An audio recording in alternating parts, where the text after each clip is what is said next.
Un gusto en saludarte, Fernando. Un gusto en saludar a todos los participantes que veo que se encuentran participantes de varios países del continente latinoamericano. También veo un participante en Alemania. Bueno, los saludo. Ya digamos en estos momentos debe ser cerca de la medianoche en estos momentos.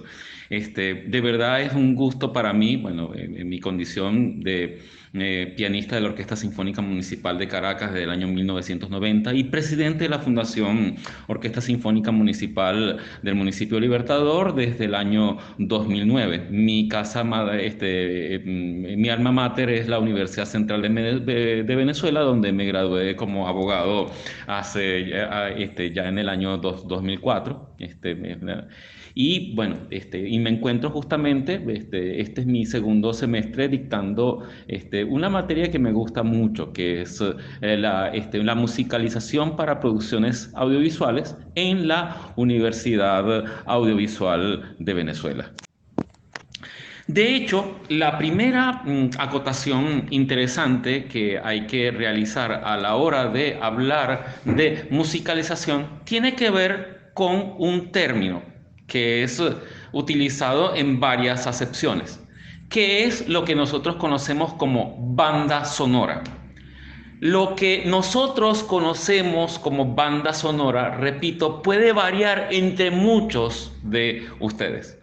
Algunos de ustedes pueden considerar como banda sonora la música que se escucha justamente en una producción audiovisual, más concretamente en el cine.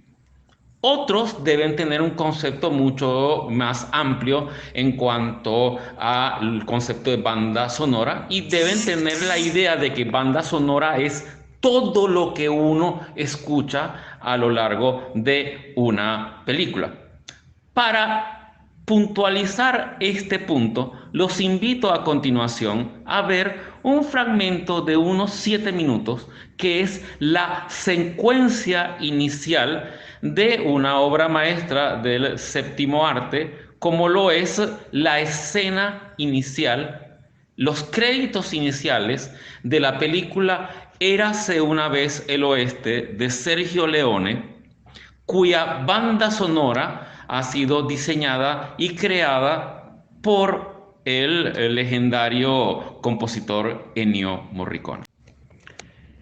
La respuesta a la pregunta que muchos se deben estar haciendo, si el concepto de banda sonora corresponde únicamente a la música compuesta o adaptada justamente para ser incorporada a un audiovisual, o por el contrario es todo lo que nosotros escuchamos.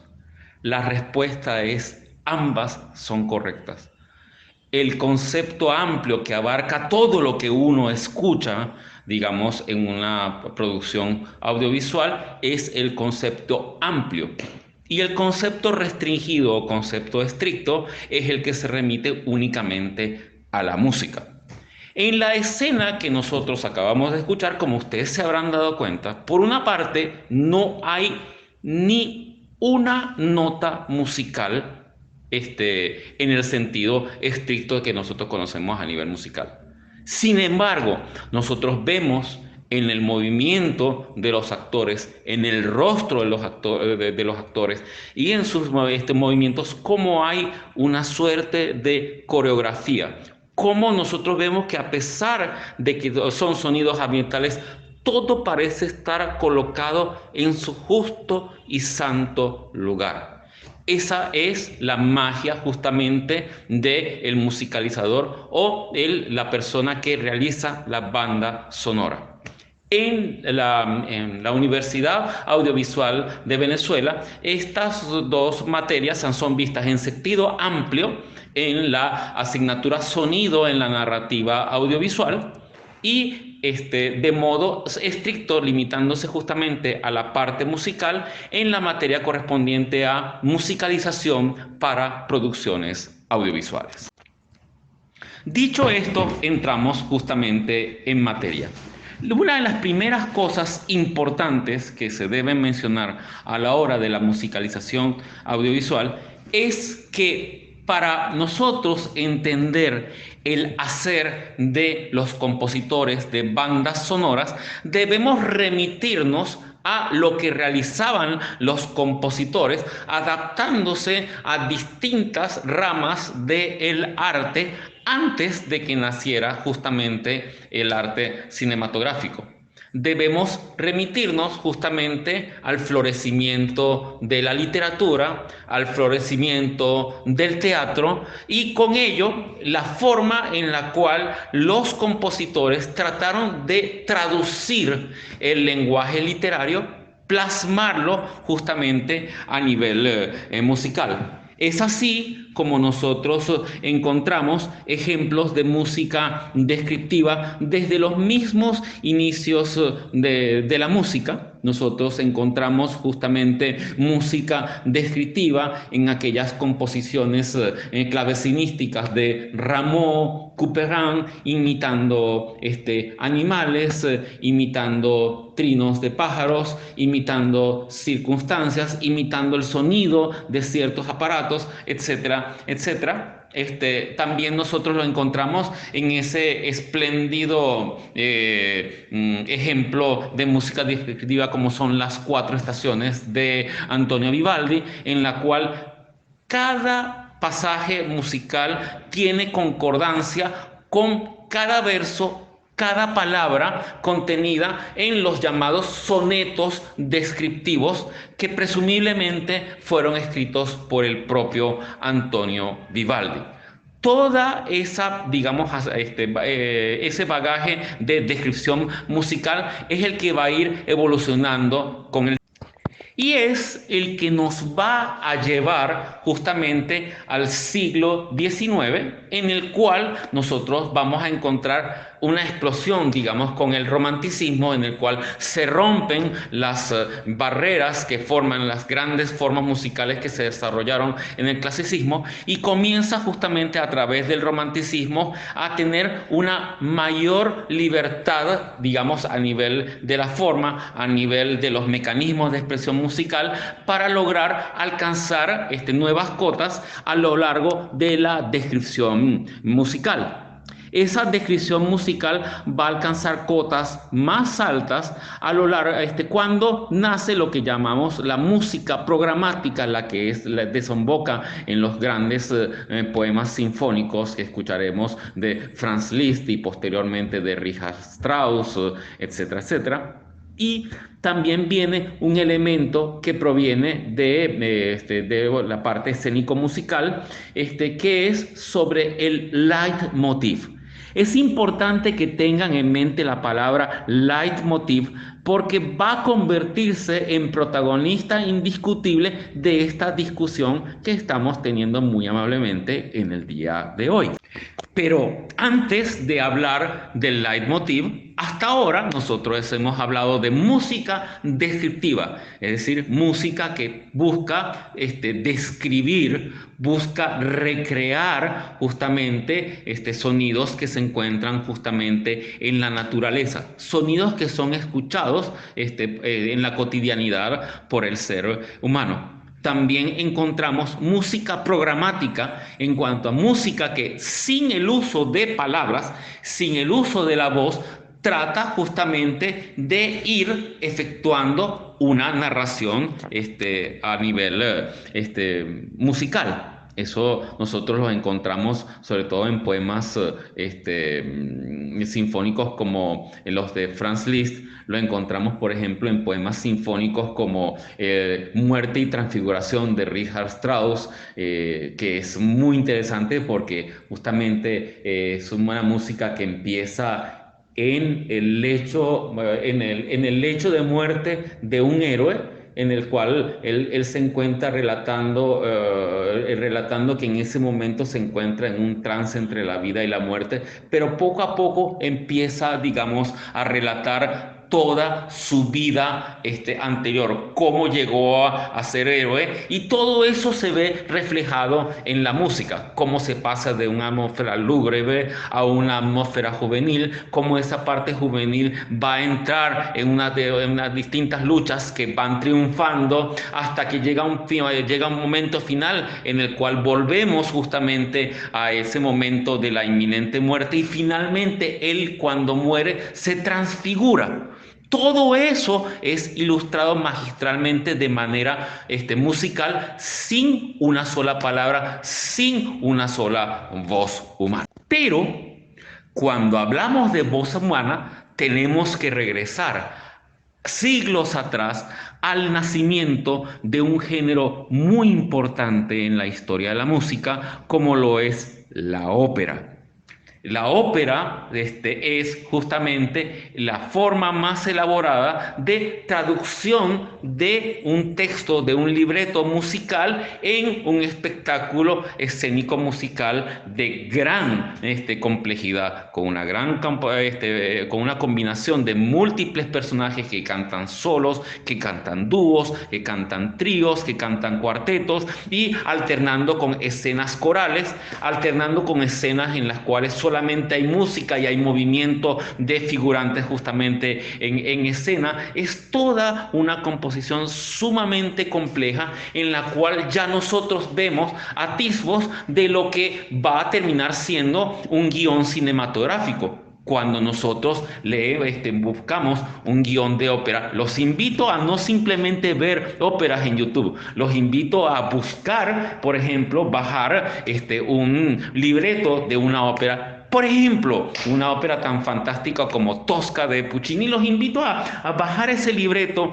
y a devorar justamente ese libreto mirando una maravillosa producción. Y se van a dar cuenta de que en ese libreto se encuentra todo escrito, se encuentra, y la música también refleja punto por punto, escena por escena, tal como ocurrirá décadas después en la época dorada del cine, en la musicalización ya propiamente dicha de producciones. Entonces, para ver el hacer de un compositor cinematográfico, los invito a comprender cómo es el hacer musical de esos grandes compositores de ópera, y también de sus géneros derivados, del género musical, de la zarzuela, de la ópera, de la opereta, y del teatro musical, es decir, de todos esos géneros derivados que terminan conformando todo ese bagaje de música escénico musical que existe hoy en día, y que es importante examinar para poder entender cómo es el hacer de estos compositores. Y falta un tercer elemento, que es la correlación entre la música y el movimiento. Al principio, cuando ustedes vieron el fragmento inicial de la película Érase una vez el Oeste, se habrán dado cuenta de lo que yo les mencioné, que daba la impresión de que todo se encontraba en su justo y santo lugar. Esa impresión nosotros la conseguimos justamente en la correlación entre la música y el movimiento. ¿Por qué? Porque justamente en cinematografía también se efectúa una serie de coreografía. No solamente se coreografían los bailes, no solamente se coreografían las peleas en las escenas de acción. Técnicamente, un director de escena termina coreografiando una escena. Cuando un director indica que un personaje en un momento determinado, al pronunciar una palabra, debe dirigirse la mirada hacia un punto determinado, en realidad está haciendo coreografía. ¿Y qué correlación más idónea con la coreografía que el arte del ballet? Un arte que se encontraba con un lenguaje muy estricto de pasos, como son las famosas primera, segunda, tercera posición, el gran jeté, etcétera, etcétera. Todos esos movimientos que provienen de un arte que lleva varios siglos de existencia, pero que justamente en el siglo XX, con los grandes ballets rusos como El pájaro de fuego, Petrushka y la consagración de la primavera de Igor Stravinsky, se rompieron todas las barreras y realmente de aquel arte que se encontraba justamente amarrado por sus propias convenciones, pasó, digamos, a liberarse en forma y a explorar nuevos horizontes, sin perder nunca en cuenta el hecho de que la música en los ballets se encuentra justamente al servicio justamente del ballet, al servicio de lo que ocurre en escena con aquellos fastuosos vestuarios, con aquellos fastuosas escenografías, por supuesto el elemento, los bailarines justamente bailando y actuando, encarnando personajes al compás de la música. Como ven, la música descriptiva, la música programática nos llevan a la correlación de la música con la imagen. Cuando nosotros escuchamos la ópera, la opereta, la zarzuela o el teatro musical, vemos la correlación de la música con otro elemento del arte audiovisual, como lo es la palabra.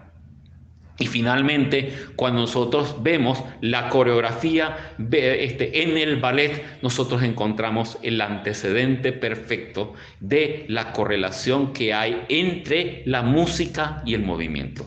Es así como la música se halla capaz de correlacionarse con el texto, con la imagen y con el movimiento y con la palabra, y justamente juntando todos estos elementos estamos preparados para poder apreciar en toda su dimensión lo que es el arte cinematográfico.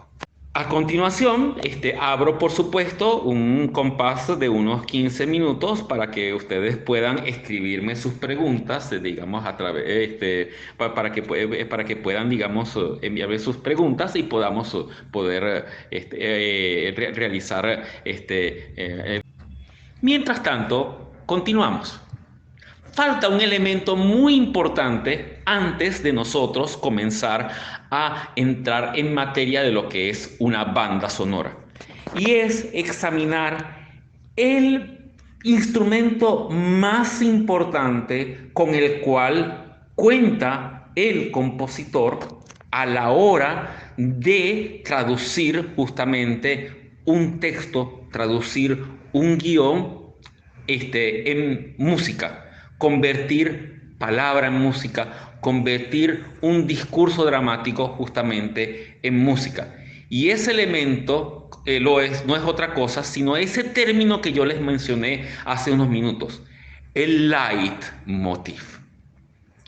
Para entender lo que es el leitmotiv, los invito a imaginarse, en primer lugar, cómo tendría que hacer, por ejemplo, un director de una obra de teatro o un director cinematográfico para resolver el problema clásico en cinematografía de la dualidad entre el pensamiento y la palabra.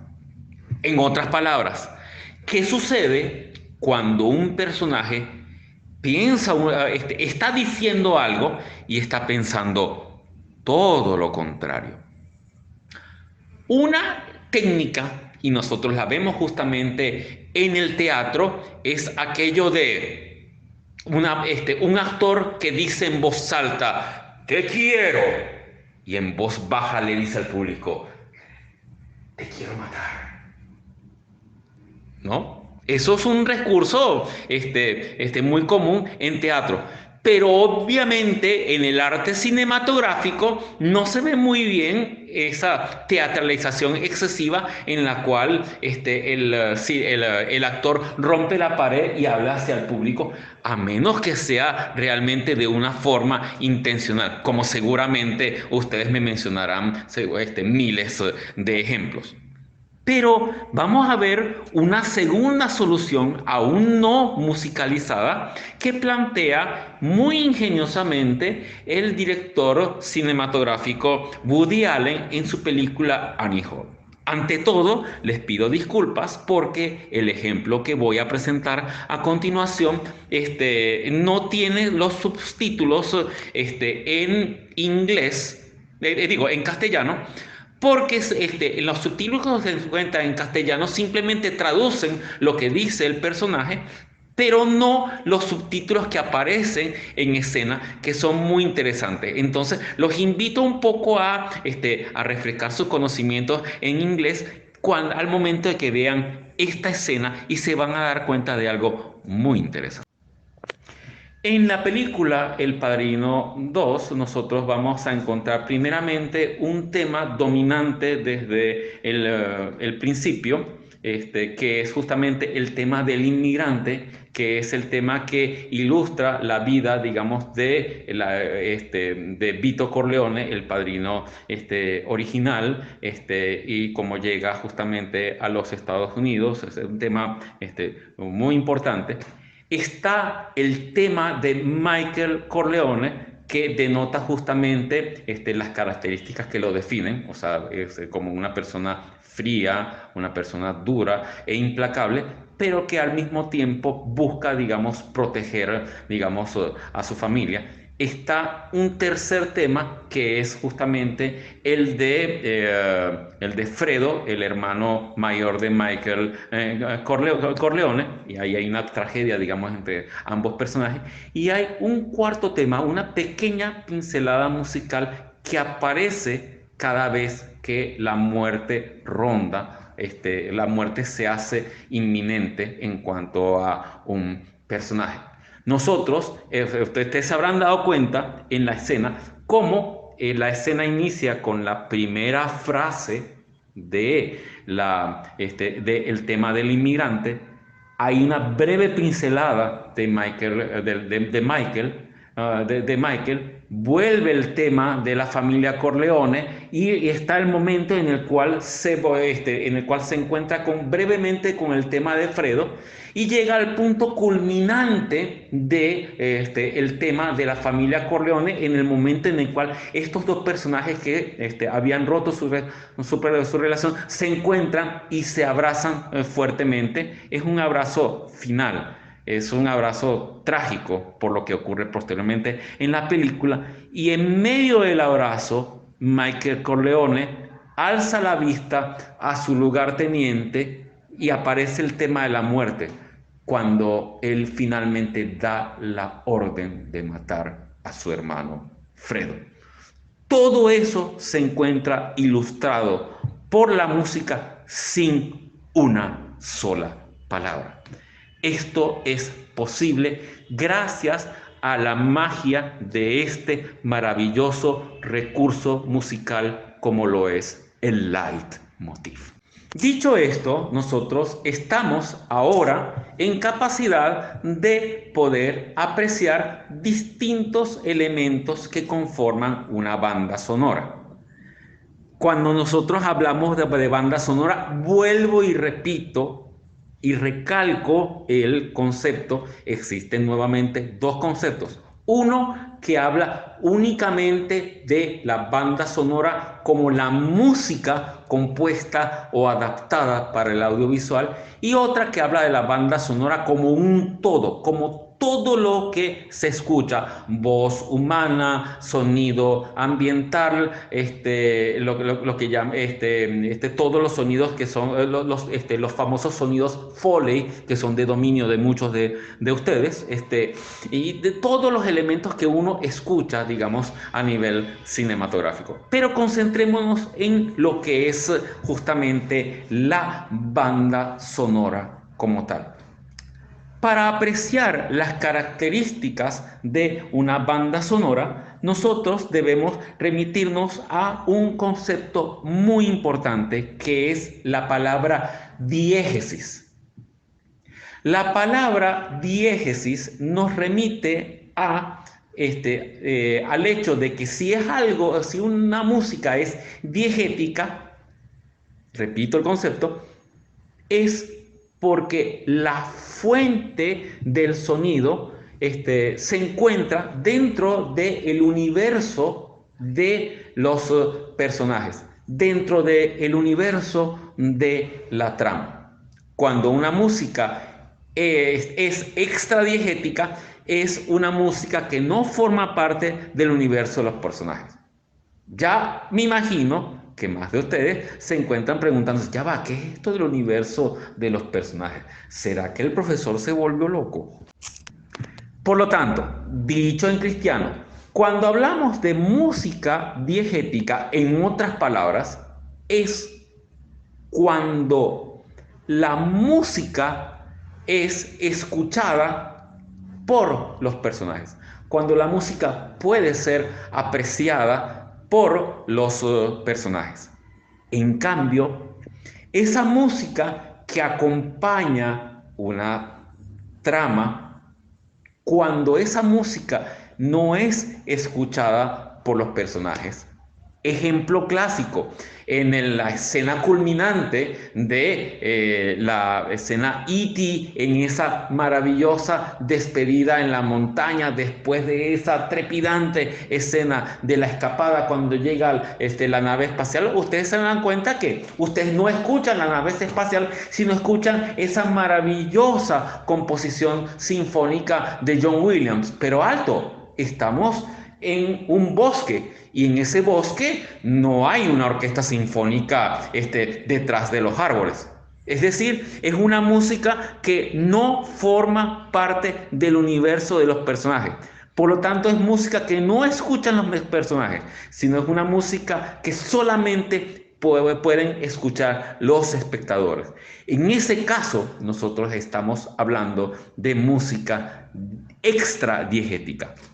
En cambio, cuando nosotros vemos, por ejemplo, en el piano bar de la película La La Land, encontramos justamente al personaje principal, interpretado por Ryan Gosling, sentado en el piano tocando una pieza de jazz.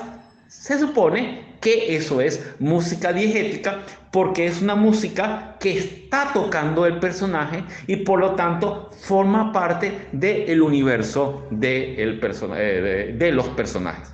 Igualmente, puede ser una música que no es tocada por los personajes, pero cuando entras justamente a una fiesta y, por ejemplo, una escena en la cual se abren las puertas del gran salón del antiguo Caracas Hilton, hoy llamado Alba Caracas, y en el gran salón en el centro se encuentra la Villos Caracas Boy y se encuentra tocando Año Nuevo, Vida Nueva. Eso es música diegética, porque es música que está ocurriendo en esa escena con esa cámara entrando en plano secuencia hacia el interior del gran salón del hotel. Eso es música, la diferencia entre música diegética y música extradiegética. Para nosotros apreciar esto, vamos a disfrutar de otro ejemplo que les voy a presentar a continuación en el siguiente link. Esta es la famosa escena de L. Driver, el personaje de L. Driver, interpretado por Daryl Hannah, entrando justamente en el hospital donde se encuentra la protagonista de la película, Beatrice Kiddo, la cual se encuentra justamente lesionada y hospitalizada. Y un poco después se va a dar cuenta que se encuentra en otra condición mucho más grave todavía. Pero lo importante de la escena es que tiene un equívoco muy interesante, porque es una música que comienza siendo silbada por el personaje y pronto deja de ser silbada por el personaje y pasa a formar parte de la trama. porque justamente ustedes van a escuchar una música que de repente el personaje deja de silbar, pero esa música silbada se sigue escuchando mientras este personaje que viene disfrazado de enfermera, viene disfrazado de cordero, se transforma para matar.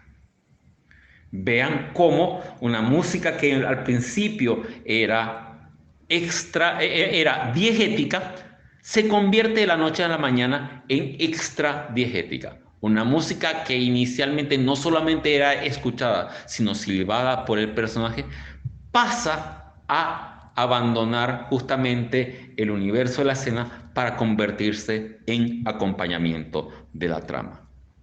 A continuación, los invito a disfrutar de un ejemplo, de un equívoco muy interesante, y los invito a pensar si lo que están viendo es realmente música diegética, si lo que están escuchando es música diegética o es música extradiegética. Es un elemento que se presta a polémica, por lo tanto los invito a verlo en su integridad. Este es un interesantísimo ejemplo del manejo de los equívocos, de ese manejo ambiguo que pueden realizar los compositores de la mano de los directores a la hora de crear una banda sonora, porque estamos hablando de un sonido en el cual se genera una duda, porque al principio uno piensa que es escuchado por los personajes, pero en el momento en el cual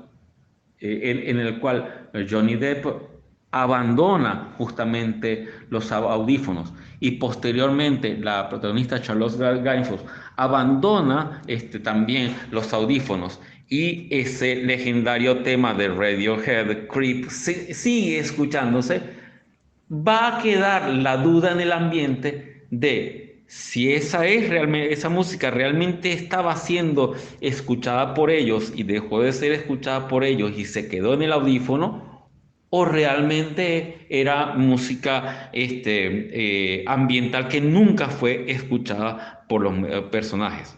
Es una duda que permanecerá en el ambiente y es una ambigüedad en el cual se lleva al extremo de la duda del espectador sobre si la música es diegética o es extradiegética. Otro ejemplo muy interesante, digamos, a nivel de los audífonos, las escenas con el audífonos tienen una particularidad.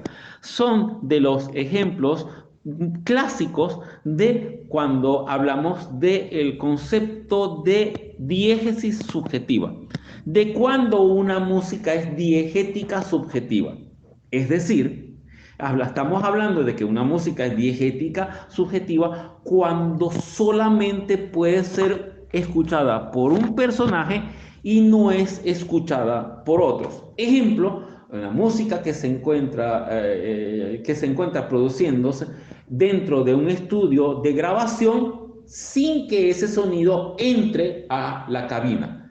Cuando ello ocurre cuando ello ocurre de repente con el técnico haciendo playback de una música totalmente distinta, mostrándose a los productores, mientras dentro de la cabina se encuentran, digamos, los músicos ensayando otra pieza, encontramos música que es diegética. La música que se encuentra dentro de la cabina, dentro del estudio como tal, es únicamente diegética para los músicos que se encuentran dentro de ese estudio. En cambio, en la cabina, la música que es diegética para ellos es la música que está reproduciendo justamente el técnico de sonido. Ese es el fundamento de la subjetividad en el campo de la diegética.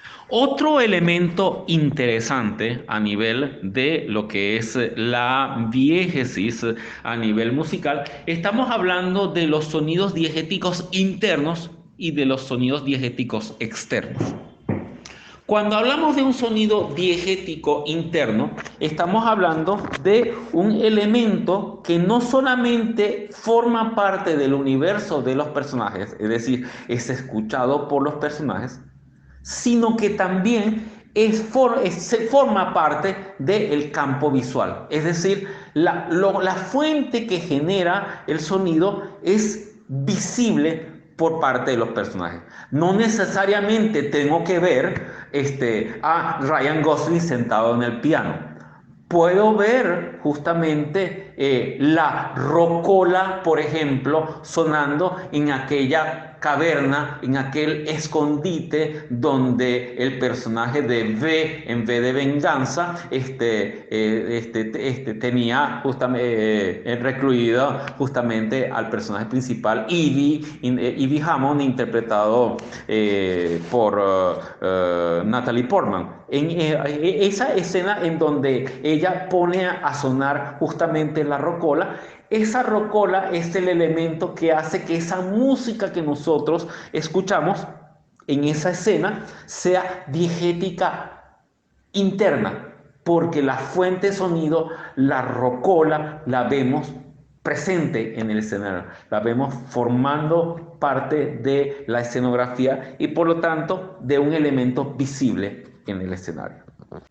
En cambio, cuando vemos, por ejemplo, nos remitimos justamente al caso venezolano y para aquellos que se encuentran conectados, digamos, de otros países, aquí durante muchísimo tiempo, los carritos de helados, particularmente de helados con el permiso, digamos, de las demás marcas, de una marca conocida, tenía una música, digamos, que sonaba justamente con con una especie de celesta, de un grupo a teclado, sonaba con ti ti ta ta ti pa pi pa pa pa pa pa ti ti pa pa pa pa pa pa pa pa pa pa pa pa pa pa. Pipi, papá, papá, papá. Entonces imagínense, por ejemplo, una escena en una casa donde se encuentran todos estos sentados en una mesa y de repente desde la calle empieza a escucharse el carrito de helado.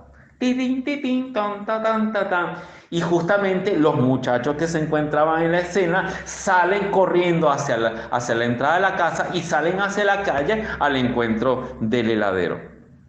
Esa música del carrito de helado sería un ejemplo de música diegética externa, porque la fuente del sonido no está justamente dentro del campo visual de la escena, sino que se encuentra fuera de ella. Es decir, todo el manejo escénico se encuentra dentro de la casa, pero la música que se escucha proviene desde fuera de la casa. Por lo tanto, proviene de un elemento externo escénicamente y por lo tanto estamos hablando de una música que, si bien es escuchada por los personajes, no forma parte del campo visual y por lo tanto estamos hablando de música diegética externa. Pasemos a analizar otro elemento importante a la hora de analizar justamente una banda sonora. Y es el momento en el cual escuchamos la música, cotejar si la música se corresponde a nivel de lenguaje emocional, tiene una correspondencia con el devenir emocional de la escena. Ejemplo clásico, cuando nosotros vemos la escena de la persecución de la película E.T. de Steven Spielberg, musicalizada por John Williams, vemos todo, sentimos todo el suspenso y de la angustia, digamos, de los personajes, que llega a un nivel extremo cuando están a punto de ser capturados y de repente las bicicletas salen volando por los aires y ese ambiente de suspenso se transforma en uno de los pasajes más hermosos de la banda sonora. En ese momento nosotros encontramos una plena y absoluta correspondencia entre la música que escuchamos y la escena que nosotros estamos presenciando.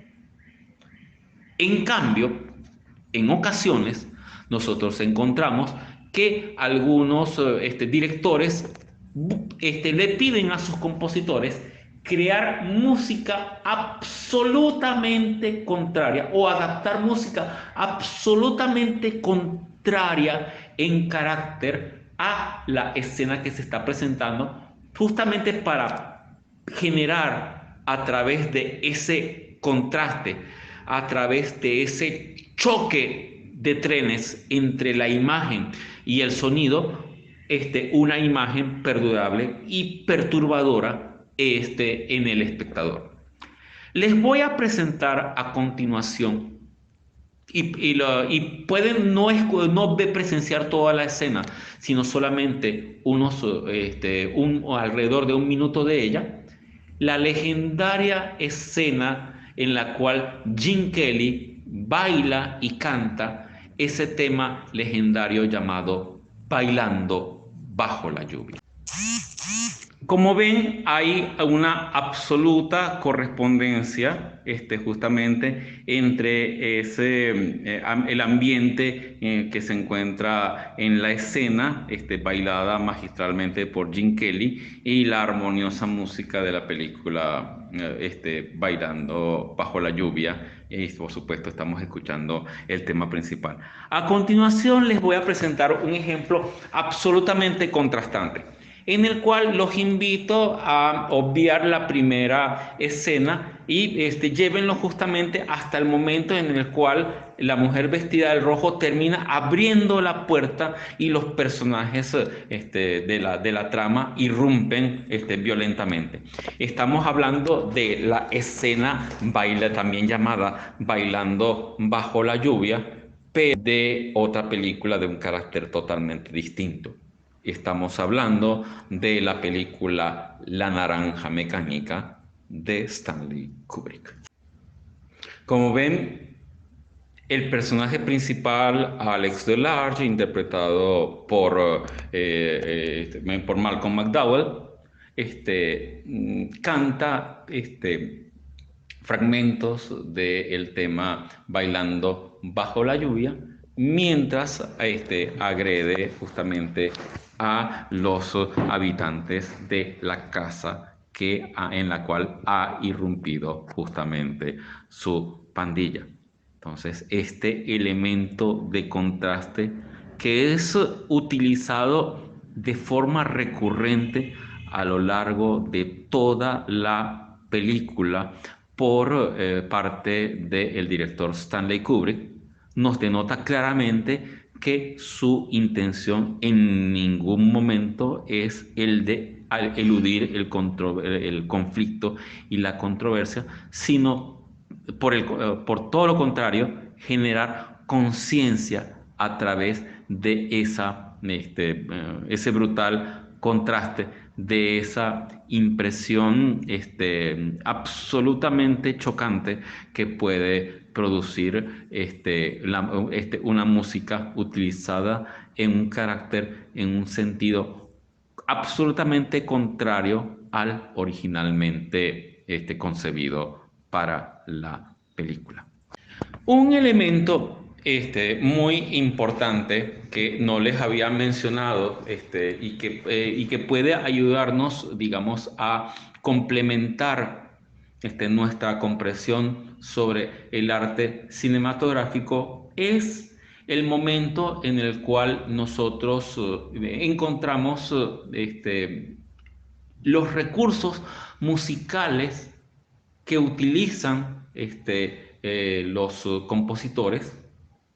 No se limitan a la creación de leitmotiv, sino también utilizan un arte muy interesante que es el arte de la variación, que es utilizar ese material temático que existe y transformarlo de distintas formas a lo largo, digamos, de una película.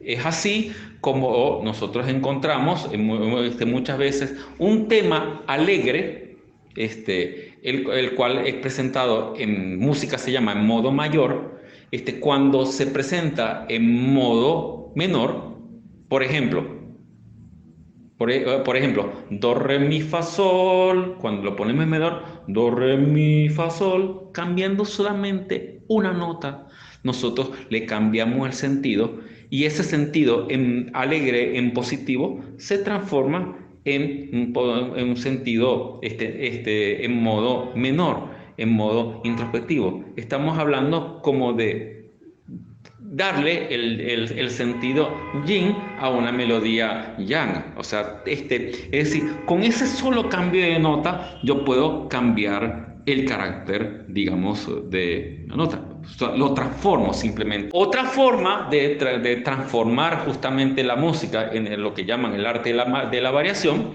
es cuando yo varío la velocidad en la cual presento la música. Do, re, mi, fa, sol, lo presento al doble de la velocidad, es do, re, mi, fa, sol. Y cuando lo presento al lento es do, re, mi, fa, sol. De esa manera, simplemente variando la velocidad, produzco un cambio en la impresión del oyente. No solamente varío a través de la velocidad o a través del modo, también puedo variar la impresión variando la tesitura. Por ejemplo, puedo tocar esto a la altura normal, por ejemplo, de un violín o de una viola cuando tocamos do, re, mi, fa, sol. O de repente colocamos a una flauta tocando do, re, mi, fa, sol, agudo, sonando agudo. O colocamos a un bajo, un contrabajo, o tocamos una tuba tocando do, re, mi, fa, sol. Solamente cambiando la altura de la sonoridad producimos un contraste fuerte en la apreciación. Si nosotros a eso sumamos las distintas opciones de instrumentación, por ejemplo, colocamos justamente una melodía tocada al piano solamente, va a producir un efecto distinto al que produce esta música tocada por un cuarteto de cuerdas, o esta misma música tocada por una orquesta sinfónica completa, o esta misma música tocada por un trío de jazz, o esta música cantada por un cuarteto vocal a capela, o esta música cantada por una cantante, volvemos, acompañada al piano. Simplemente cambiando la orquestación, nosotros cambiamos la impresión de la música, transformamos justamente la música. Estos son tan solo algunos de los múltiples ejemplos en los cuales nosotros podemos utilizar el uso de un material temático. También lo podemos utilizar combinándolo con otros temas, mezclándolos para transformarse otras cosas. ¿Qué viene todo esto? Los invito, digamos, a escuchar la banda sonora de una película clásica recién estrenada, una película que ha tenido un éxito resonante de taquilla, pero que ha causado muchísima polémica.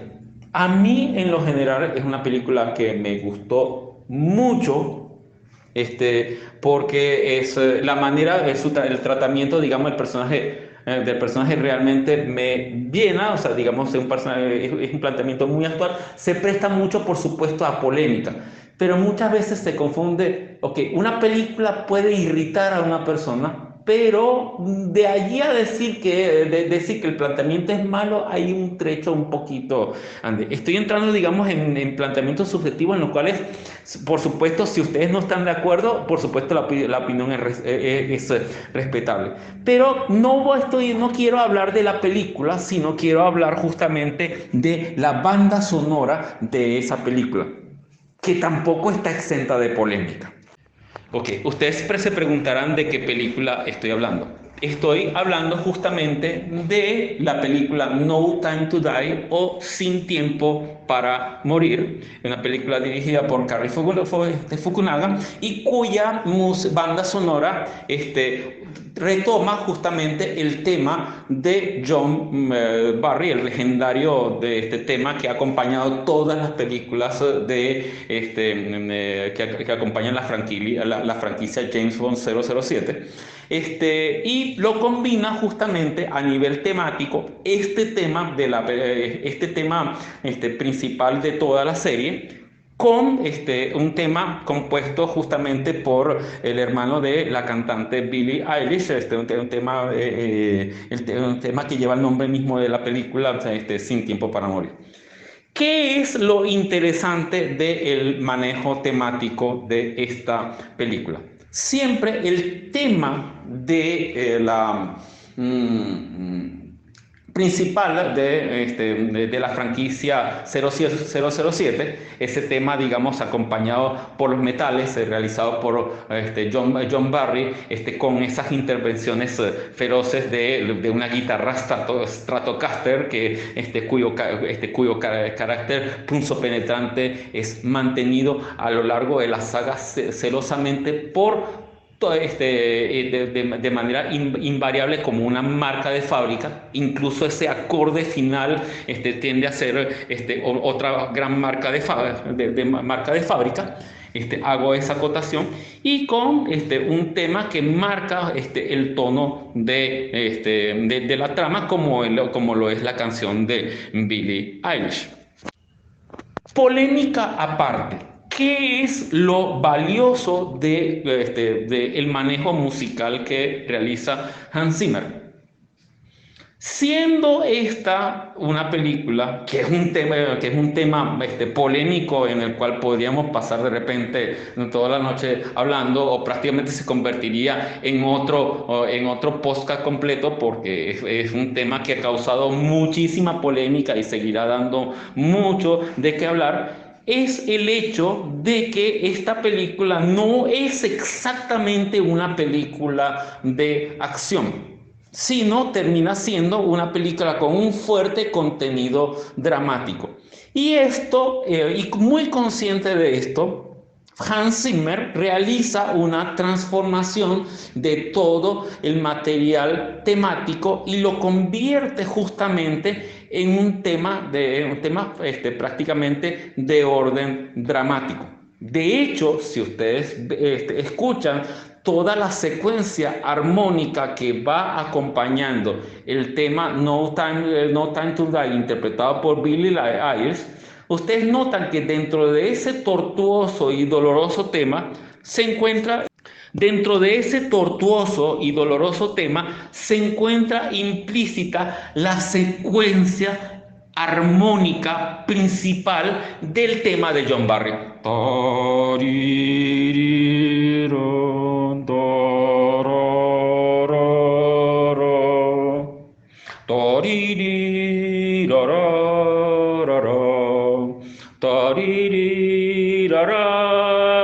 Todo eso es acompañado por él.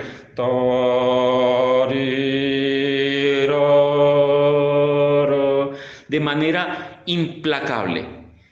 Y eso, que uno lo sospecha, digamos, cuando uno lo ve en los títulos, termina siendo absolutamente evidente en la escena en la cual, después de la separación, justamente Bond llega a su casa, justamente al encuentro con la protagonista femenina. En ese momento, en esa escena llamada Home, se unen justamente el tema de Billie Eilish y justamente el tema clásico de John Barry, y se unen y forman un todo justamente en una de las pocas mesetas dramáticas que procede justamente la película. Es el momento en el cual ese tema clásico que nosotros escuchamos, acompañado trepidantemente por las entradas de los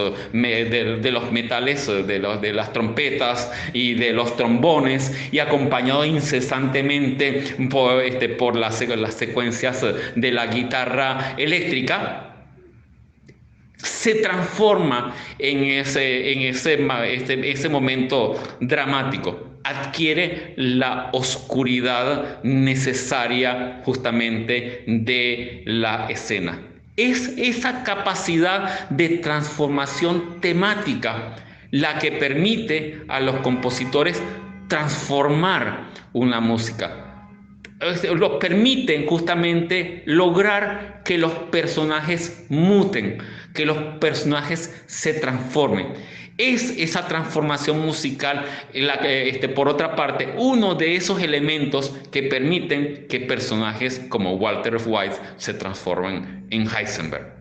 Estamos hablando del poder transformador. Estamos hablando de la magia del cine en su máxima esencia. Por lo tanto, los invito, digamos, a apreciar esa banda sonora, no con el ánimo de definir si la película es buena o la película es mala, si la película te chocó, te gustó, no te chocó. Ese no es el tema, porque justamente no es la materia de la musicalización en cine. Lo importante es poder apreciar cómo ese tema que tradicionalmente era asociado durante décadas a la acción pura, al lujo puro, a la ostentación pura, al jet set puro, a la frivolidad incluso pura, se transforma en un tema dramático. Presten atención a ese detalle y extrapolen justamente esa impresión a otras maravillosas creaciones musicales y se darán cuenta del poder transformador de la música en el cine y de cómo ella es capaz de transformar una cosa en otra, cómo ella es capaz de acompañar el devenir dramático de un personaje y es capaz de acompañar todos sus cambios emocionales, es capaz de acompañarla en su maduración en su personaje, es capaz de acompañarlo en su devenir y sobre todo acompañarlo hacia su desenlace. Quisiera, digamos, despedir justamente este encuentro muy grato, sobre todo muy grato porque encuentro muchos signos más acompañados de distintos sufijos de distintos países. Estoy viendo realmente en el listado sufijos de más de 10 países acompañándonos en esta sala de cine. Estoy realmente muy contento con eso. Quisiera, digamos, hacer una última acotación.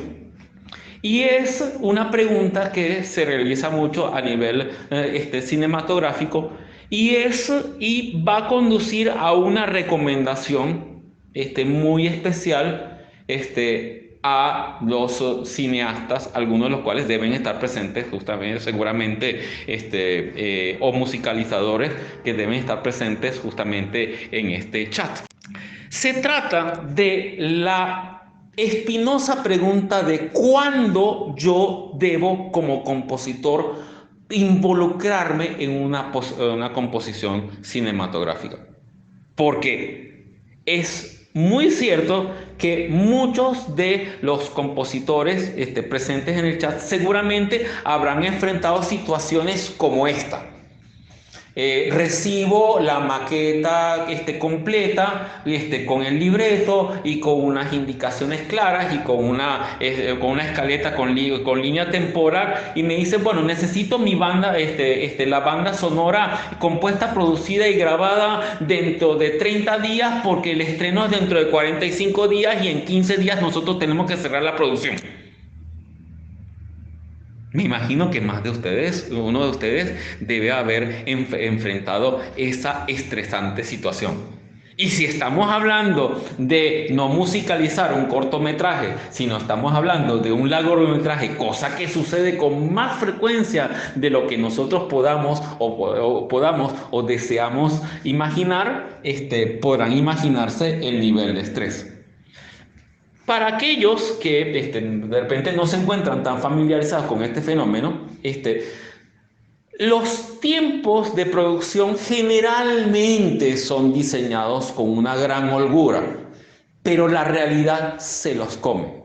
Por presupuesto, por una cantidad de imprevistos, de accidentes, que si cambios de director, que si cambios de actor, escenas que se tienen que rodar, y nuevamente se acabó el presupuesto, hay que buscar financistas, o llegamos de repente a un financista y impone una condición difícil de cumplir, y hay que repetir, hay que volver a grabar una escena. Tantos imprevistos que llevan a que los tiempos se acorten y la producción llegue a elementos críticos. Componer sobre el montaje, es decir, sobre un montaje cinematográfico ya preconcebido, tiene como ventaja el hecho de que ya hay todo un patrón temporal claramente hecho, en donde nosotros vemos como una escena empieza en un segundo determinado, llega a un momento culminante en un segundo determinado y tiene un cambio en un segundo, en un instante exacto y determinado. Y eso permite, digamos, diseñar temporalmente con absoluta precisión no solamente la duración de los fragmentos, sino a la velocidad que se deben tocar los fragmentos, de manera que sincronizar la escena con la música puede resultar de una manera mucho más fácil, o fácil es una palabra no correcta. Se puede sincronizar de manera literal, digamos, cada segundo con cada cuadro de orden musical. Sin embargo, componer sobre el guión es una técnica que utilizan otros compositores, mejor dicho, a petición de otros cineastas. Ejemplo clásico: Sergio Leone en sus últimas películas como El bueno, el malo y el feo, o Érase una vez el oeste, o también su última película, Érase una vez en América. En estas tres últimas películas, Sergio Leone pide al compositor componer toda la película antes de empezar el rodaje. No solamente componerla, grabarla. Los temas principales de la película, a excepción de esas escenas que debían ser creadas por sincronización posterior, que no eran muchas, casi todas las escenas principales a nivel musical fueron compuestas y grabadas antes del rodaje. Y no solamente hicieron eso, sino que la música era colocada al momento de filmar las escenas. Eso tenía una doble intención. Primero, ambientar a los personajes dentro del universo psicológico que se encontraba justamente imbuido el personaje. Es así como nosotros encontramos, por ejemplo, en la película Érase una vez el oeste, el tema del protagonista interpretado por Charles Bronson, el cual es simplemente una melodía de una armónica. Encontramos el tema del villano, un tema dramático, en el cual curiosamente se encuentra incorporada también la armónica. Y la razón por la cual se encuentra involucrada la armónica solamente la escuchamos y la podemos apreciar al final de las casi 3 horas que dura la película, y genera esa interrogante. Está el hermoso tema de Jill McBain, la protagonista femenina, interpretado por una orquesta acompañada, acompañando a una voz sin palabras, a pura vocal, a la soprano Eda del Orso, y está el tema el vagabundo, interpretado por ese personaje antihéroe que aparenta ser el villano, pero no lo es, como lo es el personaje interpretado por Jason Robards, el tema de Chayanne.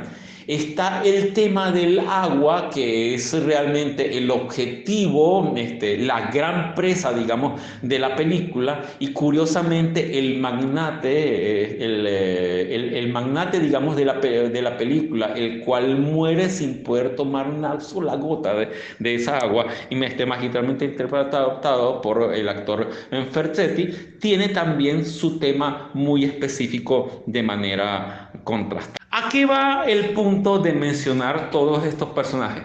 Es el hecho de que cuando rodaban sus escenas, los temas que fueron compuestos por Morricone eran colocados, digamos, a lo largo de todo el rodaje de esa escena. Primero, para colocarlos en ambiente. Y segundo y principal, para que justamente los movimientos de los personajes fueran coreografiados al compás justamente de la música. De hecho, la escena con la cual yo despediré justamente esta conversación que estoy teniendo con ustedes es justamente la escena final del duelo, del duelo de la película El bueno y el malo y el feo, en el cual claramente nosotros vemos cómo los personajes en esa escena circular del cementerio, al compás de la música, van colocándose como un ritual en la posición de la cual van a efectuar sus disparos.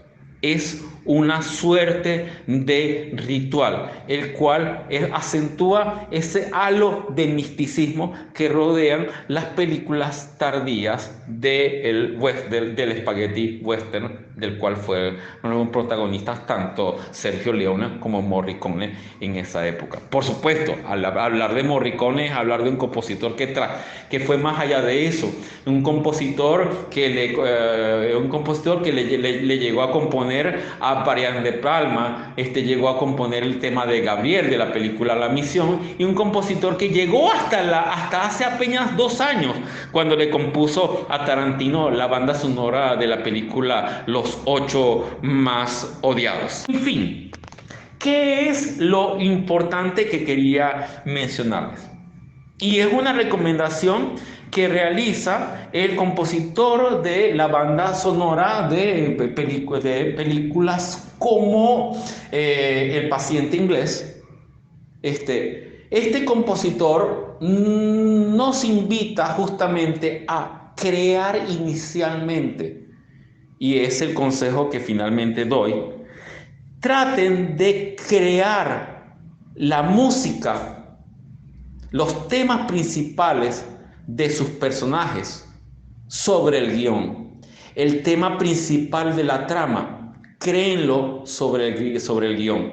Tema de títulos, tema de subtítulos, todo lo que es el resumen de la trama, a la manera con la cual se componían las grandes oberturas de la ópera, las cuales constituían en breve resumen del material temático que se escuchaba a lo largo de toda la ópera.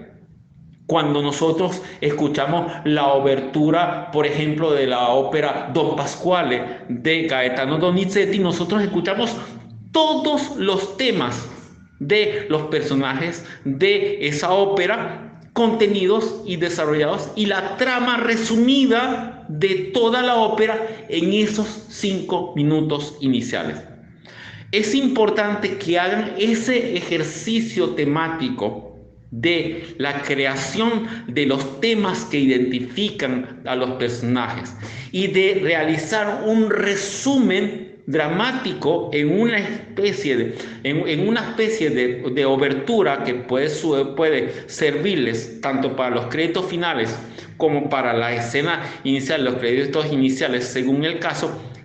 Creen eso al principio. Traten de lograr involucrarse y tener al menos esos elementos, de manera que después lo que tengan que hacer es sincronizar y realizar la transformación del material temático a lo largo del resto de las escenas de corte incidental que se les vayan presentando.